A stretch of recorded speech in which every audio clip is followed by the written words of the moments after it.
Mẹ chồng đến căn nhà gỗ nhỏ để thăm ba mẹ con. Đột nhiên, Karim lại xuất hiện gần căn nhà gỗ nhỏ. Nhìn thấy mẹ mình ở cùng Sakina, đã châm ngòi cho cơn giận của anh ta. Trong cơn tức giận, anh ta đã phóng hỏa đốt cháy căn nhà gỗ nhỏ, biến mọi thứ ở đây thành tro bụi.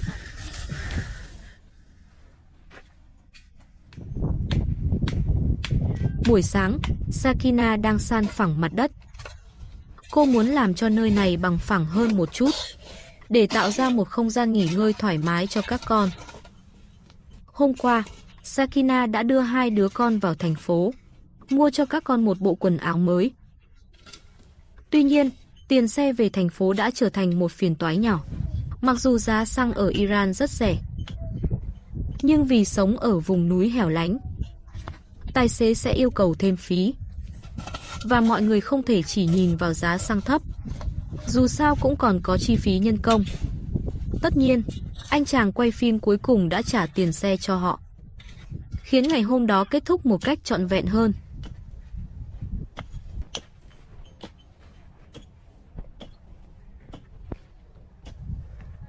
Ở phía xa, bà của Roya đang đi tới. Bà gọi tên Roya.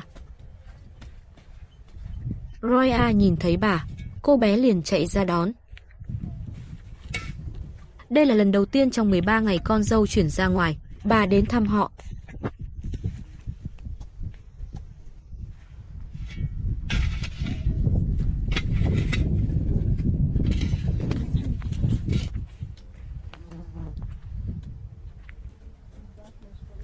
Mẹ chồng và con dâu vừa gặp nhau đã bắt đầu nói về Karim.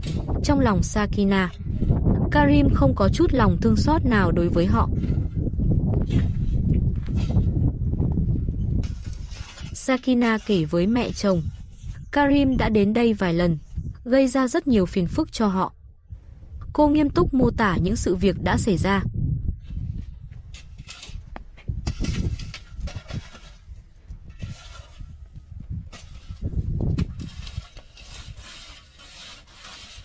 Hôm nay mới đến là mua 2 con chuột nhỏ, bắt đầu mua sắm. Hilda nói với con dâu, bà đã muốn đến tìm Sakina từ lâu, nhưng Karim đã đánh gãy tay bà. Ngồi trên mặt đất, bà nhẹ nhàng kể lại trải nghiệm đau lòng này.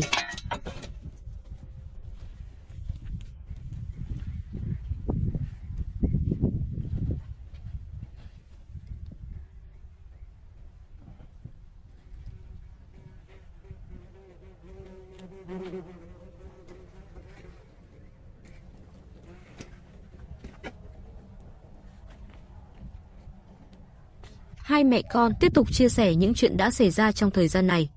Sakina hỏi mẹ chồng, bà đến căn nhà gỗ nhỏ, Karim có biết không? Mẹ chồng nói với Sakina, bà đã lén đến. Nếu không Karim chắc chắn sẽ ngăn cản bà.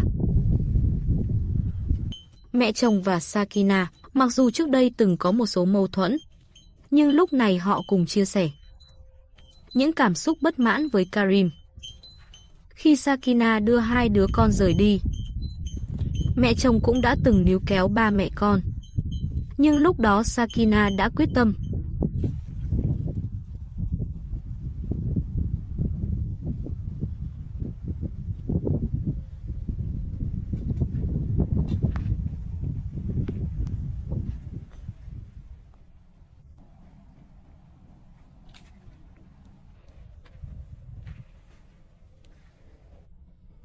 Bà nói với Roya, bà đã khóc rất nhiều vì Roya.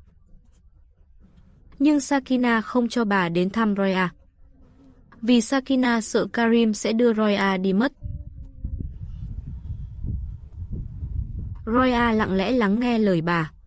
Cô bé có lẽ không hoàn toàn hiểu chuyện gì đã xảy ra, nhưng cũng có thể cảm nhận được tình yêu và sự lo lắng của bà.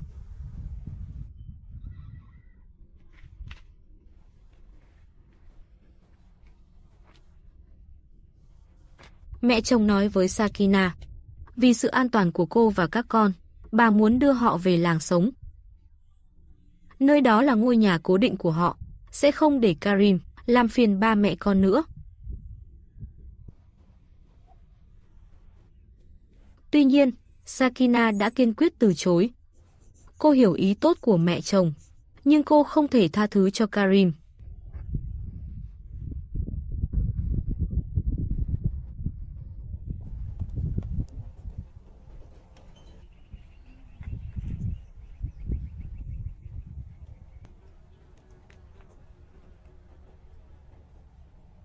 Lúc này, Karim cùng người vợ thứ hai lại đến căn nhà gỗ nhỏ.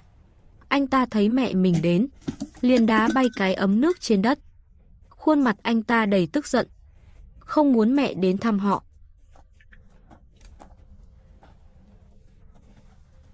Sự xuất hiện của Karim khiến không khí trở nên căng thẳng và bất an hơn. Sự hiện diện của anh ta đầy áp bức.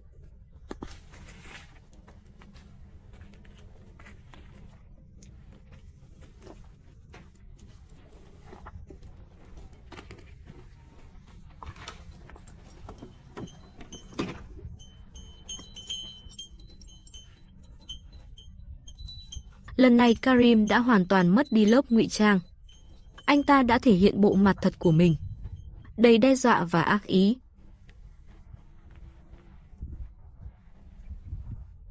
Karim đe dọa sẽ đưa đứa trẻ đi. Anh ta ép Sakina phải đồng ý. Nếu không anh ta sẽ phóng hỏa đốt cháy căn nhà gỗ nhỏ của họ. Karim kéo tay Roya cố gắng đưa cô bé đi. Roya lại một lần nữa tỏ ra kháng cự. Lần này Karim đã mất kiên nhẫn. Anh ta đi thẳng đến đống lửa, nhặt một cây gậy đang cháy và đi về phía căn nhà gỗ nhỏ. Đột nhiên,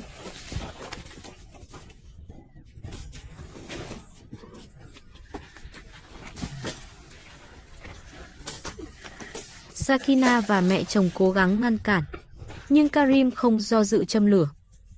Những bụi gai đã khô héo. Ngọn lửa nhanh chóng lan rộng, bụi gai cháy kêu lách tách. Trong chốc lát, sự hỗn loạn và sợ hãi bao trùm cả vùng núi này.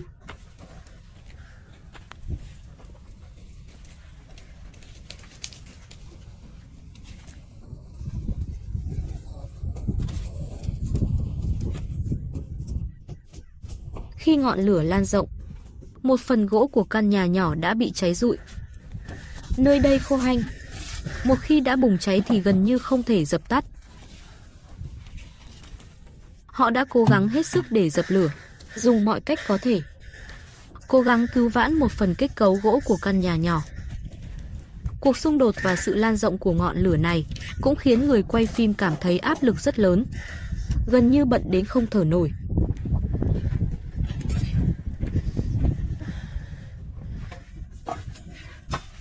Sakina đã cứu được một số vật dụng từ trong căn nhà gỗ nhỏ. Mặc dù chỉ có một số ít vật dụng bị cháy, nhưng đó đều là một số đồ nhựa và quần áo.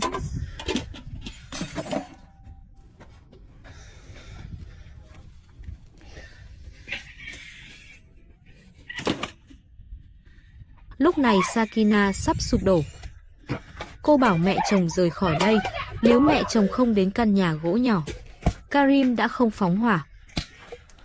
Karim không muốn Sakina nhận được sự chăm sóc của mẹ anh ta. Anh ta hy vọng dùng cách này để ép Sakina phải thỏa hiệp.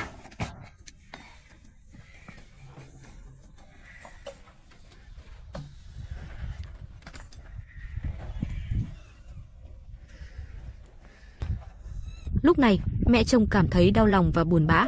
Bà đến thăm con dâu và cháu gái, với ý định mang đến cho họ sự quan tâm và ấm áp. Nhưng không ngờ lại khiến tình hình leo thang, khiến mọi việc trở nên phức tạp và khó khăn hơn.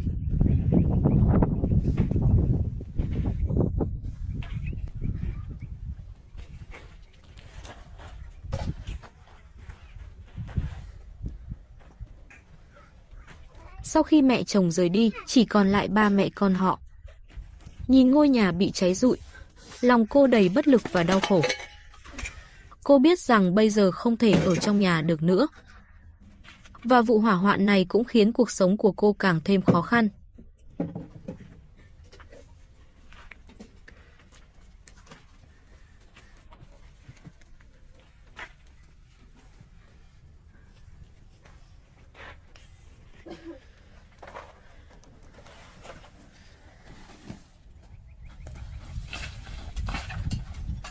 Nhìn căn nhà gỗ nhỏ bị cháy rụi, Sakina cảm thấy bất lực và tuyệt vọng. Cô nhất thời không biết phải làm gì. Nhưng là mẹ của hai đứa con, cô phải mạnh mẽ lên. Karim là một người đàn ông có tính kiểm soát cao. Bây giờ đã lộ ra bộ mặt thật của mình. Trước đây mỗi lần anh ta đưa người vợ thứ hai đến đều chỉ là diễn kịch. Hành động hôm nay của anh ta đã cho mọi người thấy tham vọng và ác ý thực sự của anh ta. Vụ hỏa hoạn này không chỉ thiêu rụi căn nhà gỗ nhỏ, mà còn thiêu rụi chút tình thân và niềm tin còn sót lại giữa họ. Sakina ôm con gái ngồi trên đất, khuôn mặt cô đầy đau khổ và buồn bã.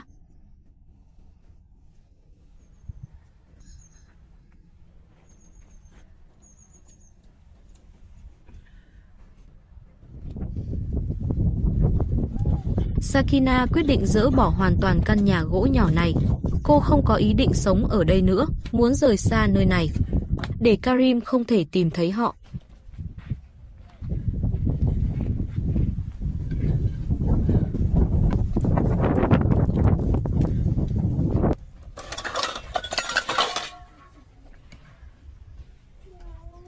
Mặc dù một phần của căn nhà gỗ nhỏ đã bị cháy, cô vẫn cố gắng cứu vớt những thứ chưa bị cháy.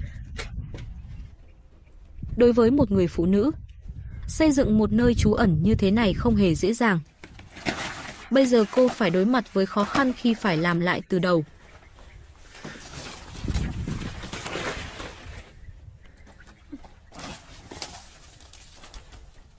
Cô tháo dỡ kết cấu ván gỗ của căn nhà, có lẽ vẫn có thể tái sử dụng.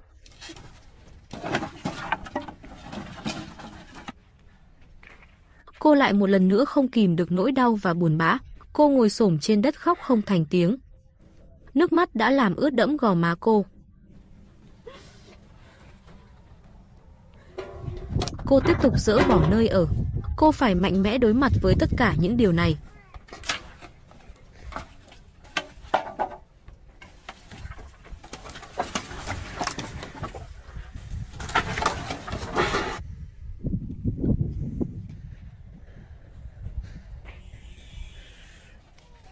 Nỗi đau của Sakina lúc này không thể diễn tả bằng lời.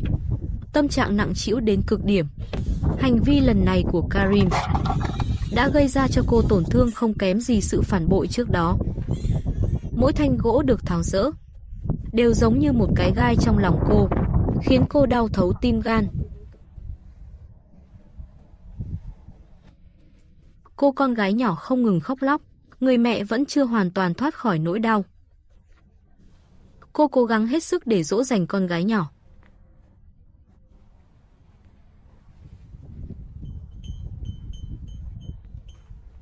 Roya vừa tìm kiếm khắp nơi trong căn nhà nhỏ. Bàn tay nhỏ bé dính đầy cho bụi, trên mặt cũng dính những vết bẩn màu đen. Căn nhà gỗ nhỏ đã bị dỡ bỏ hoàn toàn, chỉ còn lại một đống đổ nát. Nơi này chỉ có lịch sử chưa đầy 20 ngày. Nhưng lại chứa đựng quá nhiều ác mộng. Sakina nói với Roya, họ sẽ đến một nơi. Đó là nơi mà cha của Roya không thể tìm thấy, có thể giúp họ tránh xa mọi phiền toái và nguy hiểm. An toàn bắt đầu một cuộc sống mới. Anh chàng quay phim đưa một cốc nước cho Roya. Trong gia đình này, anh chàng quay phim không chỉ là ống kính ghi lại cuộc sống, mà còn là một người bạn giàu lòng trắc ẩn và thiện chí, sẵn sàng chìa tay giúp đỡ, cố gắng hết sức giúp đỡ mẹ con đang gặp khó khăn này.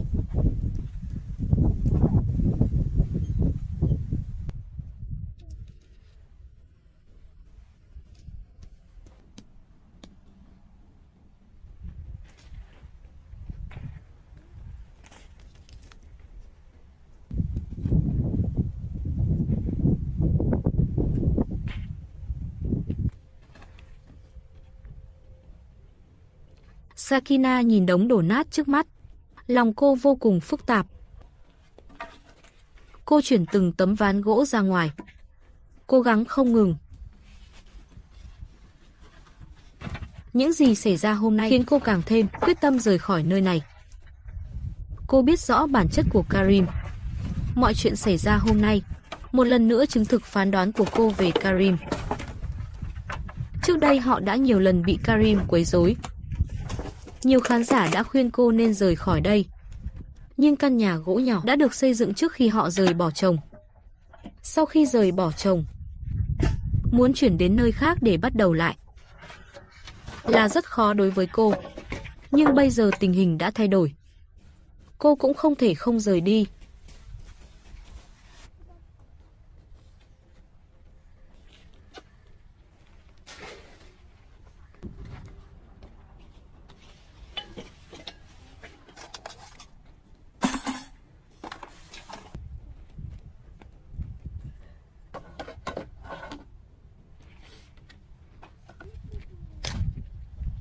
Sakina bắt đầu kiểm kê cẩn thận đồ đạc của họ, chuẩn bị mang những thứ này đến một nơi mới để bắt đầu lại cuộc sống của họ.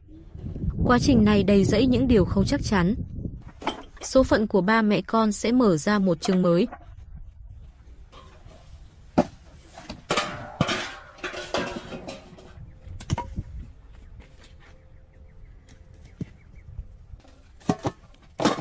Nhiều khán giả đối với hoàn cảnh của Sakina cảm thấy vô cùng đồng cảm, nhưng rất thắc mắc tại sao cô không thể trở về nhà mẹ đẻ.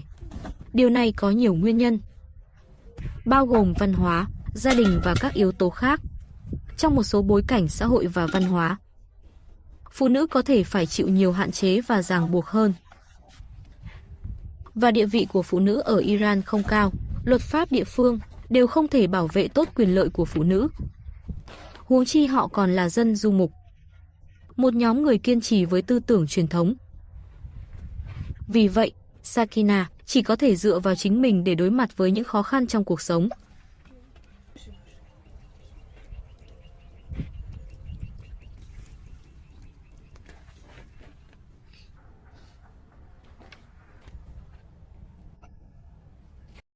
Cảm ơn mọi người đã xem video của kênh em nhé. Nếu thấy hay, hãy like và sub kênh để em có động lực ra thêm nhiều video hay nữa nhé.